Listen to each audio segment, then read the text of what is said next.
Hello प्यारे बच्चों, कैसे हैं आप लोग। आई होप जो मध्यकालीन भारत का इतिहास है बहुत अच्छे से समझ में आ रहा होगा आप लोगों को। और आज हम गुलाम वंश पढ़ रहे थे, उसी में आगे बढ़ेंगे। और आज गुलाम वंश जो है कोशिश करेंगे कि आप लोगों का बहुत अच्छे से समझाएं और अच्छे से समझ में आ भी जाए। तो इसी क्रम में हम देखेंगे आज आराम शाह को, और उसके बाद देखेंगे इल्तुतमिश को, रजिया सुल्तान को, और इसके बाद के इल्तुतमिश और उसके बाद के शासकों को भी देखेंगे। क्रम से पढ़ेंगे सभी को। तो चलिए बच्चों, आज के क्लास की शुरुआत करते हैं। और आज जो आपका क्लास है ये शमसुद्दीन इल्तुतमिश हैं, और इनके पहले आराम शाह हैं, जिनके बारे में थोड़ा सा डिस्कस कर लेते हैं। हमने कल कुतुबुद्दीन ऐबक के बारे में पढ़ाई किया, और वहाँ पे देखा कि किस तरह से कुतुबुद्दीन ऐबक ने बहुत संघर्षों के बाद एक जो है बहुत बड़े क्षेत्र पर अधिकार कर लिया था। लेकिन इसके पहले कि उस क्षेत्र पर वो अपना पूरी तरह से पैर जमा पाते या अपने आप को एक प्रभुत्वशाली शासक के रूप में स्थापित कर पाते और बाकी के क्षेत्रों में ध्यान दे पाते, उसके पहले ही अचानक से पोलो खेलते हुए घोड़े से गिरकर लाहौर में उनकी मृत्यु हो जाती है, और लाहौर में ही उनकी समाधि बना दी जाती है। अचानक मृत्यु होने से फिर से उत्तराधिकार का प्रश्न खड़ा हो जाता है, और जो तुर्क अमीर थे उन्होंने आराम शाह नाम के जो व्यक्ति हैं उन्हें अपना जो है सुल्तान बना दिया। और जो आराम शाह हैं एक अयोग्य शासक हैं, इनके अंदर जो है शासन चलाने की कोई योग्यता नहीं है। कुछ टाइम तक ये शासन करते हैं, लेकिन इनके शासनकाल में आप देखेंगे कि जो है थोड़ा सा अराजकता फैल जाता है, और इसकी वजह से जो तुर्क अमीर है एट लास्ट वो जो है इल्तुतमिश की तरफ उनका झुकाव बढ़ने लगता है, और वो इल्तुतमिश को शासक बनने के लिए न्योता देते हैं या शासक बनने के लिए कहते हैं। और जो इल्तुतमिश हैं ये शासक बन जाते हैं। इनका जो शासनकाल है आप देखेंगे 1210 से लेकर के 1234 तक चलता है, जो कि इम्पॉर्टेंट है, यानी कि एक लंबे समय तक इन्होंने शासन किया और काफ़ी वर्क किया है इल्तुतमिश ने। जब इल्तुतमिश शासन करना शुरू करते हैं तो चूँकि उनके पास जो साम्राज्य था अभी भी उस पर खतरा बना हुआ था, तो उन्होंने उसे मजबूत करने का प्रयास किया। क्योंकि इसी टाइम में आप देखेंगे जो इल्तुतमिश का शासनकाल है, इनके शासनकाल में मंगोलों का खतरा भी बढ़ गया था। दूसरी तरफ जो साम्राज्य स्थापित किया था कुतुबुद्दीन ऐबक ने, अभी उसे पूरी तरह से मजबूत नहीं कर पाए थे वो। इसके अलावा यहाँ पे भी बहुत अच्छी सैन्य व्यवस्था, प्रशासन की व्यवस्था, ये सारी व्यवस्थाएं नहीं हो पाई थी। इसलिए जो इल्तुतमिश हैं ये इन सारे क्षेत्रों की तरफ ध्यान देते हैं, यानी कि इन्होंने सबसे पहले संगठनात्मक कार्य करना शुरू किया। इसीलिए इन्हें संगठनकर्ता शासक भी कहा जाता है। यानी कि इन्होंने सैनिकों का संगठन किया, इन्होंने मुद्रा प्रणाली का संगठन किया, इन्होंने प्रशासन का संगठन किया और बहुत बेहतर तरीके से शासन चलाने का प्रयास किया, और इन्होंने एकता प्रणाली भी शुरू की थी। सारी चीज़ें डिस्कस करेंगे बच्चों। तो इल्तुतमिश की आज हमने शुरुआत कर दी है, और चलिए देखते हैं इनका जो टाइम पीरियड है ये आप देखेंगे 1210 से लेकर के 1236 तक इनका शासन है। इल्तुतमिश जो हैं ये शमसी वंश के हैं, इम्पॉर्टेंट है।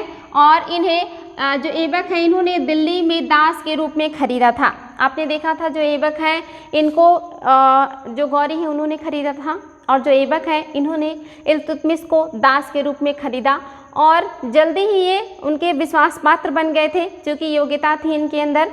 जो इल्तुतमिश है इनको दासों का दास भी कहा जाता है। एग्जाम में क्वेश्चन भी आया है कि कौन सा वो सल्तनत का सुल्तान था जिसे दासों का दास कहा जाता था, तो इल्तुतमिश है, क्योंकि एक दास के द्वारा खरीदे गए दास हैं।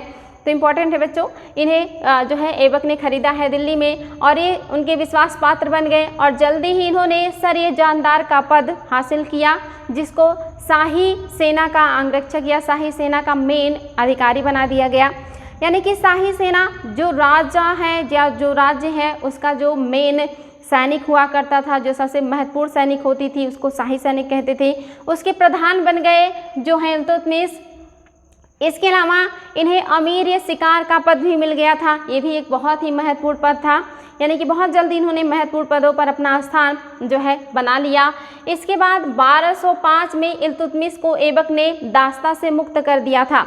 इम्पॉर्टेंट है गौरी के कहने पर, क्योंकि तब गौरी जिंदा थे और गौरी ने देखा था उनकी योग्यता को कि जो इल्तुतमिश हैं जो कि ऐबक के दास हैं ये बहुत ही योग्य हैं, इनके अंदर बहुत ज़्यादा योग्यता है। तो उनकी योग्यता को देखते हुए, उनकी सेवाओं को देखते हुए जो गौरी है वो ऐबक से कहते हैं कि आप अपने दास को दासता से मुक्त कर दीजिए और ये दास के योग्य नहीं है, इन्हें जो है अच्छा स्थान दीजिए। और यहाँ पे जो ऐबक हैं उनको दासता से मुक्त कर देते हैं और अपनी पुत्री का विवाह कर देते हैं। इसके पहले आपने देखा था ऐबक ने इल्तुतमिश को दासता से मुक्त किया था और उनका विवाह अपनी पुत्री से किया था। यहाँ पर जो इल्तुतमिश हैं एक महत्वपूर्ण स्थान पे आ जाते हैं। विवाह होने की वजह से इन्हें और भी ज़्यादा सम्मान मिलने लगता है और ये दासता से मुक्त भी हो चुके हैं। तो आप देखेंगे भारत में मुस्लिम और तुर्की सत्ता का जो वास्तविक संस्थापक था वो कौन था? ये इल्तुतमिश ही है। एग्जाम में क्वेश्चन आया है कि भारत में तुर्की सत्ता का या गुलाम वंश का वास्तविक संस्थापक कौन है? तो इल्तुतमिश होंगे। या दिल्ली का वास्तविक संस्थापक या वास्तविक शासक कौन था? तो इल्तुतमिश थे। रीज़न क्या है कि जो कुतुबुद्दीन ऐबक हैं वो लाहौर से ही शासन कर रहे थे, जबकि जो इल्तुतमिश हैं इन्होंने अपनी राजधानी दिल्ली को बनाया। इसके साथ ही इन्होंने खलीफा से जो है परमिशन प्राप्त किया था अपने आप को सुल्तान बनाने का। तो जो खलीफा हैं उन्होंने इनको आप देखेंगे खिलअत और जो है दास्ता मुक्ति प्रमाण पत्र दिया था या शासक बनने का अधिकार दिया था। खिलत क्या होता है बच्चों? ये नेट में आया हुआ क्वेश्चन है। जो खिलत होता है कीमती वस्त्र होता है, यानी कि जो उस समय के मोस्टली जो आप देखेंगे धर्मगुरु हुआ करते थे, जो कि आप बगदाद में हुआ करते थे, जिनको पूरे मुस्लिम जो थे संसार के लोग अपना धर्मगुरु मानते थे और उनको बहुत सम्मान देते थे। तो उनसे जिनको भी ये चीज़ें प्राप्त हो जाती थी उसे मान लिया जाता था कि पूरे विश्व की जो मुस्लिम जनता है अपना शासक स्वीकार कर रही है। तो जो इल्तुतमिश हैं इन्होंने खलीफा से खिलअत और अपने लिए शासक बनने का प्रमाण पत्र प्राप्त कर लिया था। उनका जो दूत है वो दिल्ली के दरबार में सारी चीज़ें लेकर के उपस्थित हुआ था इल्तुतमिश के लिए, यानी कि यहाँ से उन्हें वैधानिक रूप से मान्यता मिल गई थी सुल्तान की। तो इम्पॉर्टेंट है बच्चों, आप लोगों से मेरा एक छोटा सा क्वेश्चन है, क्लास देखने के बाद कमेंट बॉक्स में आंसर दीजिएगा कि सुल्तान और बादशाह में क्या अंतर है। कहने को तो दोनों शब्द एक जैसे हैं, लेकिन सुल्तान और बादशाह में अंतर है और मुझे वो अंतर जानना है। क्या आप लोगों को पता है कि सुल्तान और बादशाह में क्या अंतर है? इसका आंसर मैं कमेंट बॉक्स में जो है वेट करूँगी। आई होप आप लोग इसको ढूंढेंगे और ज़रूर बताएंगे। तो इन्हें सुल्तान की उपाधि मिल गई, ये शासक बन गए, सुल्तान बन गए। और यहाँ से आगे देखते हैं कि ये वास्तविक संस्थापक हैं और इन्हीं के शासनकाल में मंगोल आक्रमणकारी, वेरी वेरी इंपॉर्टेंट है, चंगेज खां का आगमन हुआ था। और ये जो है ये कौन थे? चंगेज खां थे, मंगोल आक्रमणकारी हैं, बहुत ही क्रूर आक्रमणकारी हैं। जो मंगोल हैं ये कौन है? तो इनके बारे में जान लीजिए बच्चों। इसके पहले आपने एंशिएंट हिस्ट्री में भी पढ़ा था कि मध्य एशिया से बहुत सारे जो विदेशी आक्रमणकारी हैं वो भारत पर आए, आक्रमण किए थे और उन्होंने जो है बहुत लंबे क्षेत्र पर अधिकार भी किया था। इसके पहले आपने ईरानियों और यूनानियों का आक्रमण देखा था, उसके बाद आपने देखा था कि शक उनका आक्रमण हुआ था, पहलवों का आक्रमण हुआ था, फिर आपने देखा था कुषाणों का आक्रमण हुआ था, हूणों का आपने देखा था गुप्त काल में आक्रमण हुआ था।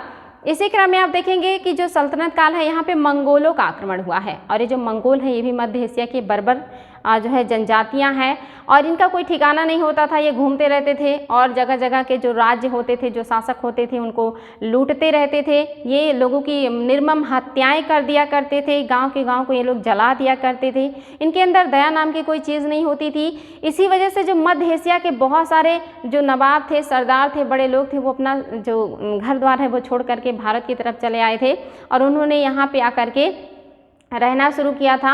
ये जो मंगोल है बहुत ही खूंखार हुआ करते थे और इनका आक्रमण आप देखेंगे पूरे सल्तनत में बना हुआ है। यहाँ तक कि मुगल काल में भी इनका आक्रमण जो है वो देखने को मिलेगा कहीं कहीं। तो ये मंगोल बहुत इंपॉर्टेंट है और पहली बार जो मंगोल देखे गए वो इल्तुतमिश के शासनकाल में देखे गए और जो उनका नेता था वो चंगेज खां था। एग्जाम में क्वेश्चन आया है कि किस सल्तनतकालीन राजा के या शासक के शासनकाल में मंगोल सिंधु नदी के किनारे तक देखे गए? तो इल्तुतमिश हैं। और कौन थे वो? तो चंगेज खां थे। और वो किस लिए आए थे सिंधु नदी के किनारे तक? तो उस समय वो जो गजनी क्षेत्र का राजकुमार था या जो गजनी क्षेत्र का जो शासक था उसका पीछा करते हुए आए थे। गजनी आप जानते हैं अफगानिस्तान और पाकिस्तान के बॉर्डर एरिया में पड़ता है। उसका पीछा करते हुए वो आए थे और जिनका नाम जियाउद्दीन मकबरनी था। एग्जाम में आता है कि चंगेज खां किसका पीछा कर रहा था? तो जियाउद्दीन मकबरनी का पीछा कर रहा था। जो जियाउद्दीन मकबरनी हैं ये इल्तुतमिश से शरण की मांग करते हैं, यानी कि आप हमें अपने यहाँ शरण दीजिए, हमारी सुरक्षा कीजिए। लेकिन अभी अभी जो इल्तुतमिश हैं वो शासक बने थे और शासक बनने के बाद अभी वो अपने प्रशासन को सुदृढ़ नहीं कर पाए थे। ऐसे में वो मंगोलों का सामना करने की स्थिति में नहीं थे। यहाँ पर जो इल्तुतमिश हैं बड़े सूझबूझ से काम लेते हैं और वो जियाउद्दीन मकबरनी को मदद करने से मना कर देते हैं। कहते हैं कि मैं आपकी हेल्प करने में असमर्थ हूँ, मुझे उसके लिए क्षमा करें। क्योंकि जो चंगेज़ खां है अगर मदद करते मकबरनी की तो उसने भी धमकी दिया था कि अगर आपने मकबरनी को शरण दिया तो फिर आपको हमारे आक्रमण का सामना करना पड़ेगा। यहाँ पे जो इल्तुतमिश हैं वो बहुत ही विनम्रतापूर्वक मना कर देते हैं और जो मकबरनी है वो वापस लौट जाते हैं। ऐसे में जो चंगेज़ खां है वो भी मकबरनी का पीछा करते हुए वापस लौट जाता है और जो भारत में सल्तनत का नया साम्राज्य था या जो अभी नया साम्राज्य उदित हो रहा था वो मंगोलों के आक्रमण से बच जाता है और इल्तुतमिश का जो शासनकाल है शुरुआत का ये मंगोलों के आक्रमण से सुरक्षित हो जाता है।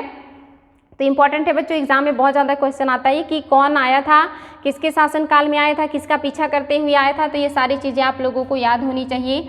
आगे है इल्तुतमिश की समस्या प्रशासनिक संगठन की थी जिससे वो भली भांति पूरा करना चाहता था या पूरा किया और उसके लिए उसने क्या किया, इक्ता व्यवस्था शुरू की, सैन्य व्यवस्था सही किया, मुद्रा व्यवस्था सही किया।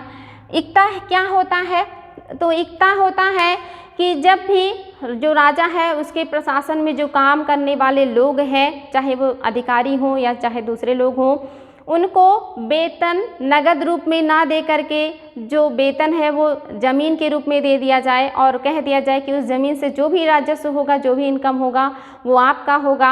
अगर वो जो रकम है वो निर्धारित कर दिया जाए कि उस लैंड से जो इतना रकम होगा उतना आप रखेंगे, उसके अलावा जो एक्स्ट्रा होगा वो राजकोष में जमा करेंगे। तो इम्पॉर्टेंट है बच्चों, इक्तादारों को दिया गया लैंड उससे निर्धारित भू राजस्व से अगर अतिरिक्त होता था तो उसे फवाजिल कहते थे। एग्ज़ाम में आया है कि फवाजिल क्या है, तो फवाजिल क्या है, ये इक्तादार होते थे, इक्तादार को जो ज़मीन दी जाती थी उससे प्राप्त जो राजस्व है जब वो मानक से अधिक हो जाता था, राजस्व मानक से अधिक हो जाता था तो इसी को कहा जाता था और इसे राजकोष में जमा करना होता था। यानी कि फवाजिल जो है ये राजकोष में राजा को देना होता था, क्योंकि जो लैंड है उसका अनुमान लगा के दिया जाता था और कहा जाता था कि उससे आप इतना राजस्व जो प्राप्त होगा इतना अपने पास रखेंगे। अगर उतना ही मिलता था तो वो उस पर पूरा अधिकार रखते थे इक्तादार, लेकिन अगर उससे ज़्यादा हुआ, अनुमान से ज़्यादा हुआ तो उसे फवाजिल कहते थे और ये उसे राजकोष में जमा करना होता था। तो इम्पॉर्टेंट है, जो इक्ता है एक तरह से जागीर है जो कर्मचारियों को दिया जाता था वेतन के बदले, जिससे वो अपना इनकम प्राप्त करते थे। और ये जो इक्ता प्रणाली है सबसे पहले इल्तुतमिश ने शुरू किया था, इसलिए एग्जाम में ये भी आता है कि इक्ता प्रणाली भारत में किसने शुरू किया था, तो इल्तुतमिश ने शुरू किया था। क्या था ये, तो ये एक वेतन के रूप में जो है दिया जाता था कर्मचारियों को, उससे जो एक्स्ट्रा होता था उसे क्या कहते थे, उसे फवाजिल कहते थे और वो राजकोष में जमा होता था। तो वेरी वेरी इंपॉर्टेंट है। इसके अलावा सैन्य व्यवस्था इन्होंने जो है सुधार किया और इन्होंने मुद्रा चलाई थी। मुद्रा इनका बहुत बढ़िया है, ये भी आया है कि सबसे पहले सल्तनत काल का कौन सा शासक था जिसने मानक सिक्का चलाया था, तो इल्तुतमिश ही है जिन्होंने मानक सिक्का चलाया था। और इनका जो मानक सिक्का है वो चांदी का टंका है, याद रखेंगे बच्चों, चांदी का टंका। पूछा है कि टंका किस धातु का बना था जो इल्तुतमिश के शासनकाल में था, तो ये आप चांदी का है और इसका जो वजन है वो क्या है, 172.8 ग्रेन है, ये भी याद रखेंगे। तथा इसके अलावा तांबे का सिक्का जीतल चलाया था उन्होंने, ये भी इंपॉर्टेंट है, एग्जाम में आया है कि जीतल किस जो है धातु का बना था, तो जीतल जो है ये तांबे का बना हुआ सिक्का है जो कि इल्तुतमिश के द्वारा चलाया गया है। इसके अलावा भारतवर्ष में सिक्कों के ऊपर टकसालों के नाम लिखने की जो परंपरा है जो कि ईरान में चलता था, उसको भारत में शुरू करने का श्रेय भी इल्तुतमिश को जाता है। यानी कि इनके शासनकाल से जो सिक्के हैं उस पर टकसाल का नाम भी लिखा जाने लगा कि कौन से टकसाल में ये छपा है, क्योंकि टकसालें बहुत हुआ करती थी। इम्पॉर्टेंट है, आगे है। इसके अलावा इन्होंने और क्या किया है, इन्होंने 40 मुख्य सरदारों को इकट्ठा करके दल चालीसा या चहलगामी की जो है स्थापना की थी। इम्पॉर्टेंट है, एग्जाम में आता है कि किस शासक ने दल चालीसा का गठन किया था या चहलगामी का गठन किया था, तो इल्तुतमिश ने किया था। ये कौन थे दल चालीसा, तो यहाँ पे 40 तुर्की महत्वपूर्ण सरदार थे जिनको इस दल में उन्होंने इकट्ठा किया था और उनको महत्वपूर्ण जो प्रशासनिक आप देखेंगे कि पोस्ट हैं यानी कि पद हैं वो दिया था। यानी कि आप देखेंगे शासन में इनका महत्वपूर्ण रोल है, राजा के हर चीज़ में इनका हस्तक्षेप होता था या इनकी राय हुआ करती थी। ये बहुत ज़्यादा प्रशासन में हस्तक्षेप करते हैं और ये हस्तक्षेप बना रहेगा। आप देखेंगे इनके मृत्यु के बाद इनके पुत्र और फिर उसके बाद रजिया के शासनकाल में भी, उसके बाद जो और भी शासक आएंगे उनके शासनकाल में भी इनका हस्तक्षेप लगातार बना रहेगा और ये समाप्त करने का काम बलबन करेंगे। तो ये दल चालसा काफ़ी इंपॉर्टेंट बच्चे किसने बनाया, तो इल्तुतमिश ने, और किसने इसको ख़त्म किया, तो बलबन ने। ये दोनों एग्जाम में क्वेश्चन आते हैं तो ध्यान देंगे। इसके अलावा 18 फरवरी 1229 ईस्वी में इल्तुतमिश ने बगदाद के खलीफा से अल मुत्तसिर बिल्लाह, जिनका नाम था अल मुत्तसिर बिल्लाह, से शासन करने की सनद और खिलअत प्राप्त किया था। सनद मीन्स प्रमाण पत्र और खिलअत मीन्स कीमती वस्त्र प्राप्त किया था। इसके अलावा इन्होंने और क्या किया था, इनके शासनकाल में इब्न बतूता जो है इन्होंने लिखा है इनके बारे में कि उसने अपने दरबार के सामने सिंह की 2 आकृतियाँ निर्मित कराई जिसके मुख में आप देखेंगे 2 जंजीरें लटक रही थी, जिसके मुख से 2 जंजीरें लटक रही थी। इंपॉर्टेंट एग्जाम में आया है कि किस शासक ने न्याय के लिए 2 शेरों की आकृति बनाई थी जिसके मुख में जंजीर लटक रही थी और जिसको भी न्याय की ज़रूरत होती थी उस जंजीर को आकर के जो है खींच देता था और उसमें लगी हुई घंटी बजने लगती थी जिससे राजा को पता चल जाता था कि कोई फरियादी आया है। और जो इल्तुतमिश है ये न्याय प्रणाली में बहुत निष्पक्ष रूप से न्याय किया करते थे, तो अपने न्याय प्रशासन के लिए भी ये जाने जाते हैं, इम्पॉर्टेंट है। आगे है बच्चों, इन्होंने कुछ कॉलेज की स्थापना भी की थी पढ़ाई के लिए उस समय के। एक है मदरसा ये मुइजी और दूसरा है नासिरिया ये या नासिरी मदरसा, ये है दोनों, यानी कि मदरसा ये मुइजी और दूसरा नासिरी या नासिरिया ये मदरसा। इम्पॉर्टेंट एग्जाम में आया है कि नासिरिया मदरसा और मदरसा ये मुइजी किसके शासनकाल में बना था, तो ये इल्तुतमिश के शासनकाल में बना था, इसलिए इम्पॉर्टेंट है। इसके अलावा तुर्क विजय, इन्होंने और कौन कौन से विजय किए हैं तो आप जानते हैं गौरी के समय ही बख्तियार खिलजी ने स्वतंत्र रूप से बंगाल तथा बिहार के क्षेत्र को जीत लिया था तथा उस समय बंगाल पर लक्ष्मण सेन का शासन था। इम्पॉर्टेंट है, मैंने आपको कल भी बताया था ये कुतुबुद्दीन के जो है आप देखेंगे सहयोगी भी थे और ये गौरी के अधीन थे बख्तियार खिलजी, और इन्होंने जो है गौरी के लिए पूर्व के क्षेत्रों को जीतने का प्रयास किया था जिसके दरमियान उन्होंने बंगाल और बिहार को जीता था। और वहाँ के आप देखेंगे 2 विश्वविद्यालय, एक नालंदा विश्वविद्यालय और दूसरा विक्रमशिला विश्वविद्यालय को नष्ट कर दिया था। और बंगाल के क्षेत्र में इन्होंने शासन भी किया था लखनौती से और काफ़ी समय तक शासन किया, लेकिन इन्हीं के सरदार ने इनकी हत्या करके वहाँ पर अपना शासन स्थापित कर लिया था। तो बख्तियार खिलजी का नाम बहुत प्रसिद्ध है, सारे लोग जानते होंगे इनको, इम्पॉर्टेंट है क्योंकि इन्होंने नालंदा विश्वविद्यालय की लाइब्रेरी जलाई थी। आगे है आप देखेंगे उस समय जो वहाँ का शासक था वो लक्ष्मण सेन था। एग्जाम में आ सकता है ये क्वेश्चन कि जब इन्होंने आक्रमण किया था बख्तियार खिलजी ने, उस समय बंगाल का शासक कौन था, तो लक्ष्मण सेन था और ये बहुत शक्तिशाली शासक नहीं थे इसलिए सामना नहीं कर पाए। ये भी छोटे से क्षेत्र से शासन कर रहे थे जिसकी राजधानी नदिया थी और बाकी के क्षेत्रों पर बख्तियार खिलजी का कब्जा हो गया था और लखनौती से ये शासन कर रहा था। इम्पॉर्टेंट है, उस दरमियान इसने क्या किया है, गौरी के नाम का खुतबा भी पढ़ा था और सिक्के भी चलाए थे। इम्पॉर्टेंट है बच्चों। इसने ही नालंदा विश्वविद्यालय को नष्ट किया था, ये तो आपने बहुत बार पढ़ा होगा। और इसने बौद्ध भिक्षुओं को जो है बड़ी हत्याएं भी की थी, बहुत बड़े पैमाने पे बौद्ध भिक्षुओं की और आचार्यों की हत्याएं की गई थी। 1205 में उसने अमीर अली मर्दान खान ने उसकी हत्या कर दी चाकू मारकर, जो उसी का एक तरीके से देखेंगे सरदार था जिसका नाम था अली मर्दान खान, उसने ही बख्तियार खिलजी की हत्या कर दी थी। आगे है कुतुब मीनार को इल्तुतमिश ने पूरा कराया था। इम्पॉर्टेंट है, एग्जाम में आता है कि कुतुब मीनार को शुरू किसने किया था, तो कुतुबुद्दीन ऐबक ने शुरू किया था और काकी के जो है सम्मान में बनाया गया था, लेकिन इसको पूरा करने का काम किसने किया, तो इल्तुतमिश ने किया है। और इससे जुड़े हुए अभी और भी तथ्य हैं। इल्तुतमिश के बाद भी आप देखेंगे जब ये टूट जाता है आकाशीय बिजली गिरने की वजह से, तो फिरोज शाह इसके मंजिले को फिर से बनवाते हैं और इसके बाद इसको और भी लोग जो हैं वो रिपेयर करते हैं, तो इम्पॉर्टेंट है। इन्होंने ही कुतुब मीनार को पूरा कराया था। इसके अलावा इन्होंने क्या किया है, सुल्तानगढ़ी मकबरा बनवाया, जो इनके पुत्र नसरुद्दीन महमूद की कब्र पर निर्मित कराया गया था, और ये भारत का पहला मकबरा है। इम्पॉर्टेंट है बच्चों, एग्जाम में आता है कि नसरुद्दीन महमूद के कब्र जो कि सुल्तानगढ़ी के नाम से जाना जाता है, किसने बनवाया था, तो ये बलबन ने बनवाया था, और ये भारत में बनने वाला पहला मकबरा है। इसलिए दोनों पॉइंट्स इंपॉर्टेंट है, इसको ध्यान देंगे। आगे कुछ और पॉइंट्स बच्चों इसको डिस्कस करेंगे कि भारत में तुर्क विजय के कारण क्या रीज़न थे जो भारत में तुर्क जो है जीते और जो भारतीय हैं उसका सामना नहीं कर पाए या हार गए थे। तो इस पर बहुत ज़्यादा विद्वानों के अलग अलग मत हैं, जो कि आप देखेंगे कि भिन्न भिन्न तरह के लोगों के वाद विवाद होते रहते हैं, तो सबके मत बहुत डिफरेंट है, लेकिन मिला जुला करके आंसर आता है एक ही। तो इन्होंने क्यों जीते थे, तो माना जाता है कि इनमें जातीय समानता थी, यानी कि जो तुर्क मुसलमान थे इनमें आपस में जातीय मतभेद नहीं था, भेदभाव नहीं था, इनमें बहुत ज़्यादा एकता थी और इन्होंने मिलजुल करके युद्ध किया, इसलिए ये जीते। दूसरा रीज़न बताया जाता है कि ये नियतिवादी थे और अल्लाह के नाम पर युद्ध किया करते थे, जैसे जिहाद का नाम देके या इस तरह का। इस वजह से भी इनके जीतने का जो रेशियो है वो बढ़ जाता है कि ये नियति को मानते हैं कि जो लिखा होगा वही होगा, और हमारा काम है लड़ना और हम अल्लाह के नाम पे कर रहे हैं, तो पूरे शिद्दत के साथ करते थे, इस वजह से भी जीते। इसके अलावा ये भी कहा जाता है कि ये मदिरा पान का परहेज़ करते थे, क्योंकि कुरान में जो है मदिरा पान करना गलत बताया गया है, उसको निषिद्ध किया गया है, तो ये मदिरा पान नहीं करते थे, इसलिए भी जीते थे। कुछ और विद्वान हैं जो ये कहते हैं कि ये मांसाहारी थे, इसलिए काफ़ी मजबूत हुआ करते थे, और ये ठंडे प्रदेश के थे, और इनकी जो हाइट है वो लंबी हुआ करती थी, काफ़ी हेल्दी हुआ करते थे, ताकतवर हुआ करते थे।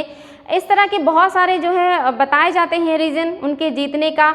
और ये भी बताया जाता है कि उनके जो इक़्तिदार थे वो हमारे ज़मींदारों से कहीं ज़्यादा सक्रिय थे, उनके पास घोड़े थे जो तेज़ तर्राक थे, और हम पुरानी पद्धति से लड़ रहे थे, हमारे बीच मतभेद था, फूट थी, हम आपस में कभी एक नहीं हो पाए। इसके अलावा ये भी रीज़न बताया जाता है कि जो भारतीय हैं यहाँ पर जो युद्ध करने का काम है वो सिर्फ क्षत्रियों का था, और जो संख्या में बहुत कम हुआ करते थे। यहाँ तक कि इब्न बत्तूता ने कहा कि जब भी कोई विदेशी आक्रमण होता था तो भारत के सिर्फ 10% युद्ध करने जाते थे लोग, बाकी 90% जो लोग हैं इससे दूर ही रहा करते थे या इसमें भाग नहीं लेते थे, जिसकी वजह से जो भारत का साम्राज्य है वो ताश की पत्तों की तरह ढह गया।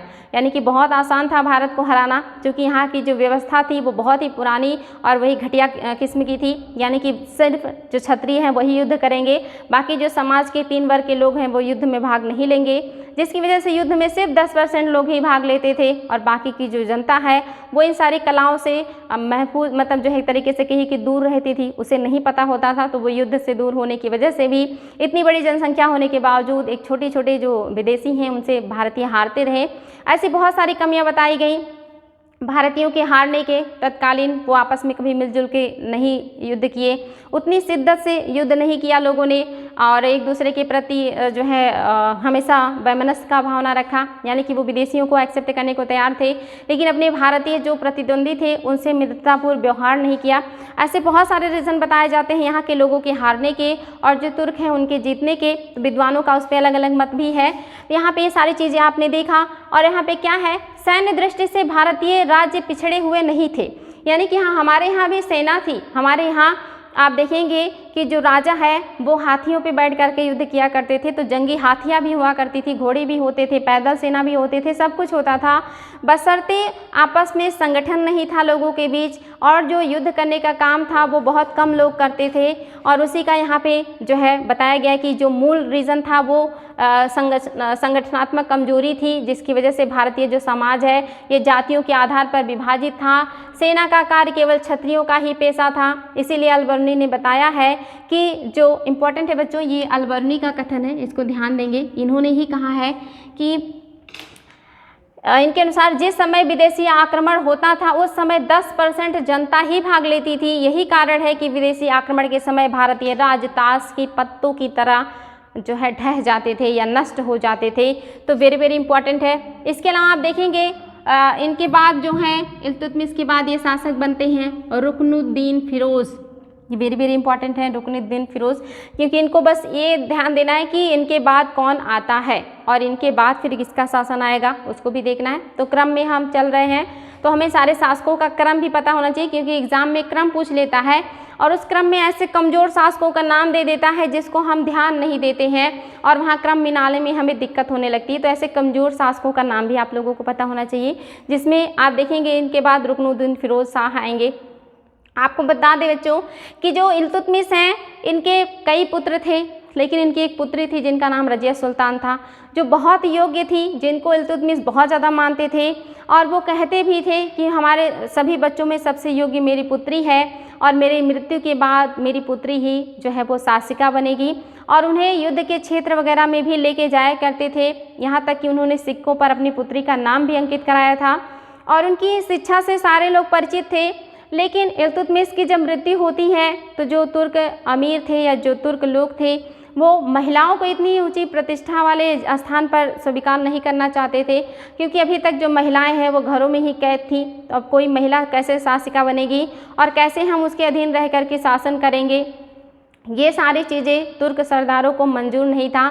उनकी जो मानसिकता थी वो अभी इतनी बेहतर नहीं हो पाई थी कि वो किसी महिला को अपनी शासिका के रूप में एक्सेप्ट कर सके। तो यहाँ पे जो इल्तुतमिश हैं उनकी मृत्यु होने के बाद उनकी जो आखिरी इच्छा थी कि उनकी जो पुत्री है वो उनके बाद जो है शासिका बनेंगी, ये पूरा नहीं होता, क्योंकि जो तुर्क अमीर हैं उनके भाई जिनका नाम रुकनुद्दीन फिरोज़ था उनको शासक बना देते हैं। और ये जो रुकनुद्दीन फिरोज़ हैं ये बहुत ही अयोग्य शासक हैं, बहुत ही विलासितापूर्ण जो है जीवन जीते हैं और इनके ऊपर इनकी माँ जिनका नाम शाह तुर्कान था, इनका बहुत ज़्यादा एक तरीके से नियंत्रण था, या इनके शासन में इनकी माता शाह तुर्कान का बहुत ज़्यादा नियंत्रण था।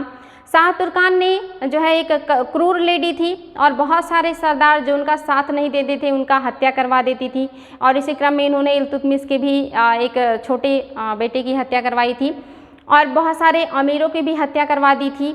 जगह जगह जो साम्राज्य वहाँ पे अराजकता शुरू हो गया था, यानी कि इल्तुतमिश के मरने के बाद साम्राज्य में जगह जगह विद्रोह शुरू हो गया। अलग अलग जो क्षेत्र के गवर्नर थे वो गवर्नर एकजुट हो गए और एकजुट होकर के उन्होंने दिल्ली पर आक्रमण कर दिया और दिल्ली के चारों तरफ घेरा डाल दिया। ऐसे में साम्राज्य में पूरी तरह जो है आप देखेंगे अव्यवस्था फैल गई। जो जनता है वो भी शासक से परेशान है, क्योंकि जो शासक है वो कोई कल्याणकारी कार्य नहीं कर रहे हैं और जो तुर्क सरदार हैं वो भी अब परेशान हो रहे हैं, क्योंकि ऐसे बहुत सारे सरदारों की हत्याएं हो जा रही हैं। तो ऐसे में वो भी अपने भविष्य को लेकर के डर रहे हैं। इस अराजक स्थिति में जो रज़िया सुल्तान है वो यही जो है उम्मीद लगाए बैठी थी कि उन्हें कम मौका मिलेगा और वो शासिका बनेंगी। जो रुकनुद्दीन फिरोज़ हैं ये इस विद्रोह को दबाने के लिए, चूँकि जो सरदार हैं वो सारे इकट्ठा हो गए हैं और उन्होंने दिल्ली को घेर लिया है, तो उस घेरे को तोड़ने के लिए ये राजमहल से बाहर निकलते हैं और बाहर निकलने के बाद राजधानी से उनसे युद्ध करने के लिए जाते हैं।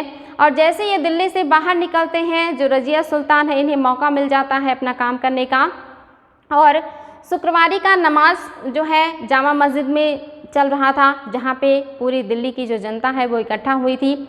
वहाँ पे जो रज़िया हैं लाल वस्त्र धारण करके उपस्थित होती हैं। उस समय जो लाल वस्त्र था वो न्याय का प्रतीक था, जिसे भी न्याय की ज़रूरत होती थी वो लाल कलर का वस्त्र पहन करके जो है राजा के सम्मुख या प्रजा के सम्मुख जो है उपस्थित होता था। रज़िया सुल्तान वहाँ उपस्थित होती हैं और जनता से बताती हैं कि शाह तुर्कान कितनी क्रूरतापूर्ण कार्य कर रही हैं, कैसे लोगों की हत्याएं कर रही हैं, कैसे जो जनता है उनके साथ अन्याय हो रहा है और कैसे जो साम्राज्य है वो बिखर रहा है, जो तुर्क सरदार हैं उनकी हत्याएं हो रही हैं और ये सारी चीज़ें ठीक नहीं है। उन्होंने बताया कि उनके पिता की क्या इच्छा थी, वो क्या चाहते थे। उन्होंने जनता को विश्वास दिलाया कि अगर जनता उनकी मदद करती है शासिका बनने में, तो शासक बनने के बाद वो जनता की हर ज़रूरत को पूरा करेंगी, उनके साथ न्याय होगा, उनकी सहूलियतों को ध्यान दिया जाएगा और उनके साथ कोई अन्याय नहीं होगा या कोई दिक्कत नहीं होगी, उनकी हर ज़रूरत को वो पूरा करेंगी और हमेशा उनके जो है सम्मुख उपस्थित रहेंगी। वो हमेशा जो है जनता के लिए हैं। ये सारी चीज़ें जब वो कह लेती हैं तो जनता को उनकी बातों पे विश्वास हो जाता है और जो जनता है वो क्रुद्ध हो जाती है और जो पूरी भीड़ है वो जा कर के महल पर हमला कर देती है और हमला करने के बाद शाह तुर्कान को कैद कर लिया जाता है और कैद करने के बाद उनको जेल में डाल दिया जाता है। जब जो सुल्तान है रुकनुद्दीन फिरोज़ वो दिल्ली में वापस लौटते हैं तो उनको भी पकड़ करके कैद कर दिया जाता है और दोनों की हत्याएं कर दी जाती हैं। जो रज़िया हैं इनको सुल्तान बना दिया जाता है तो एग्ज़ाम में क्वेश्चन आता है बच्चों कि कौन सा वो शासक है जिसको शासक बनाने के लिए जनता ने स्वयं निर्णय लिया था या जिसमें आम जनता की भागीदारी थी, महत्वपूर्ण भागीदारी थी। तो ये रज़िया सुल्तान है, जो कि वेरी वेरी इंपॉर्टेंट है। ये भी आता है एग्ज़ाम में कि जो तुर्क या मुस्लिम जगत की पहली मुस्लिम शासिका कौन है, तो रज़िया सुल्तान है, जो कि इल्तुतमिश की पुत्री हैं, ये शासक बनती है। ये भी क्वेश्चन हमें आया है कि सल्तनत काल में या जो तुर्क साम्राज्य था, यहाँ पे न्याय का जो कलर था वो क्या था, तो वहाँ पे रेड कलर को न्याय का कलर माना जाता था या न्याय प्रियता का जो है एक तरीके से प्रतीक माना जाता था। तो ये सारी चीज़ें हैं बच्चों जो ज़्यादा इंपॉर्टेंट है, वो मोस्टली चीज़ें मैंने आप लोगों से डिस्कस की हैं, खास करके इल्तुतमिश से जुड़े हुए जो सिक्के हैं, जो एकता प्रणाली है, जो सैन्य प्रबंधन है, ये सारी चीज़ें आप लोगों को देखनी है। तो इसमें थोड़ा सा आप देख सकते हैं, जो चीज़ें मैंने आपको समझाई हैं वही सारी चीज़ें यहाँ पर दी हुई हैं और इसको आप लोग देख लीजिएगा, कुछ भी मैंने इसमें छोड़ा नहीं है, सब कुछ है। ये इम्पॉर्टेंट है कि जो मतलब घेरा डालने वाले थे दिल्ली के आसपास वो कौन कौन थे, तो ये इम्पॉर्टेंट, इसको ध्यान देंगे। ये लाहौर के इक़्तिदार हैं जिनका नाम है मलिक जानी, और जो दूसरे हैं ये बदायूं के हैं और इनका नाम है मलिक इजाउद्दीन, और जो मलिक इजाउद्दीन मोहम्मद सलाही इम्पॉर्टेंट है, ये दूसरे व्यक्ति हैं, ये बदायूं के हैं। और तीसरे जो हैं ये मुल्तान के हैं, और जो मुल्तान के इक़्तिदार इनका नाम है मलिक इजाउद्दीन कबीर खां एयाज। और इसके अलावा आप देखेंगे यहाँ पे हांसी के जो इक़्तिदार है इनका नाम जो है ये है मलिक सैफुद्दीन कूची। तो ये 4 इक़्तिदार हैं जिन्होंने विद्रोह किया था और जिन्होंने दिल्ली का घेरा डाला था। इनका नाम आप लोगों को याद करने में प्रॉब्लम हो सकती है, लेकिन इतना जानिएगा कि जो महत्वपूर्ण प्रांत हैं जिसमें लाहौर है, मुल्तान है, बदायूं है और इसके अलावा हांसी है, यहाँ के जो इक़्तिदार हैं इन लोगों ने ही दिल्ली का घेरा डाला था जब रज़िया सुल्तान के शासक बनने के पहले, रुकनुद्दीन फिरोज के शासनकाल में। और इनको बहुत चालाकी से जो रज़िया सुल्तान है ये आगे हरा करके अपने आप को स्थापित करेंगी। इसके अलावा आप देखेंगे जब फिरोज शाह उनका सामना करने के लिए दिल्ली से बाहर निकला तो रज़िया ने किस तरह से इस बात का फ़ायदा उठा करके अपने आप को शासिका बनाने में एक तरीके से कहेंगे सफल हो गई थी। तो ये थे इल्तुतमिश और ये है रुकनुद्दीन फिरोज़, और इसके पहले मैंने आपको बताया था आराम शाह। इन सभी को अच्छे से स्टडी कर लीजिएगा बच्चों, बार बार रिवाइज करके जितने भी महत्वपूर्ण पॉइंट्स हैं उनको नोट कर लीजिएगा, जो कि बहुत इंपॉर्टेंट है। फिर हम नेक्स्ट डे मिलेंगे नए क्लास में। आज के लिए इतना ही, थैंक यू।